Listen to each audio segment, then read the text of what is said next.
Welcome to Chillin' 101. We hope this video helps. You begin by preparing the environment.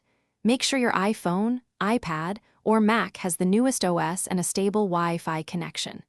Put both AirPods into their charging case and close the lid, then open to confirm they're paired. Plug the case into power or set it on a wireless charger. Keep the host device unlocked and next to the case. Once done, leave Bluetooth enabled. This combination is the trigger that starts Apple's automatic firmware update process. Now you let the update run. Keep the AirPods in their closed case, plugged in or charged, and keep the host device unlocked beside them for 15 to 30 minutes. The update installs automatically when the conditions are met. You don't press an update button. Once you've waited, go to Settings, General, About, then tap your AirPods name to view firmware. If nothing changed, toggle Bluetooth off and on, restart the host device, reconnect the AirPods, and try again. Finish by verifying the firmware version in Settings, General, About under your AirPods name, then test the updated features.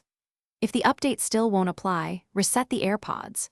With the case open, press and hold the Setup button for about 15 seconds until the status light flashes amber and then white. After resetting, repair them to your host device, place the charged case nearby and plugged in, and repeat the waiting procedure. Tip: a reset often fixes stuck firmware updates. Thanks for watching. Consider subscribing if we helped you.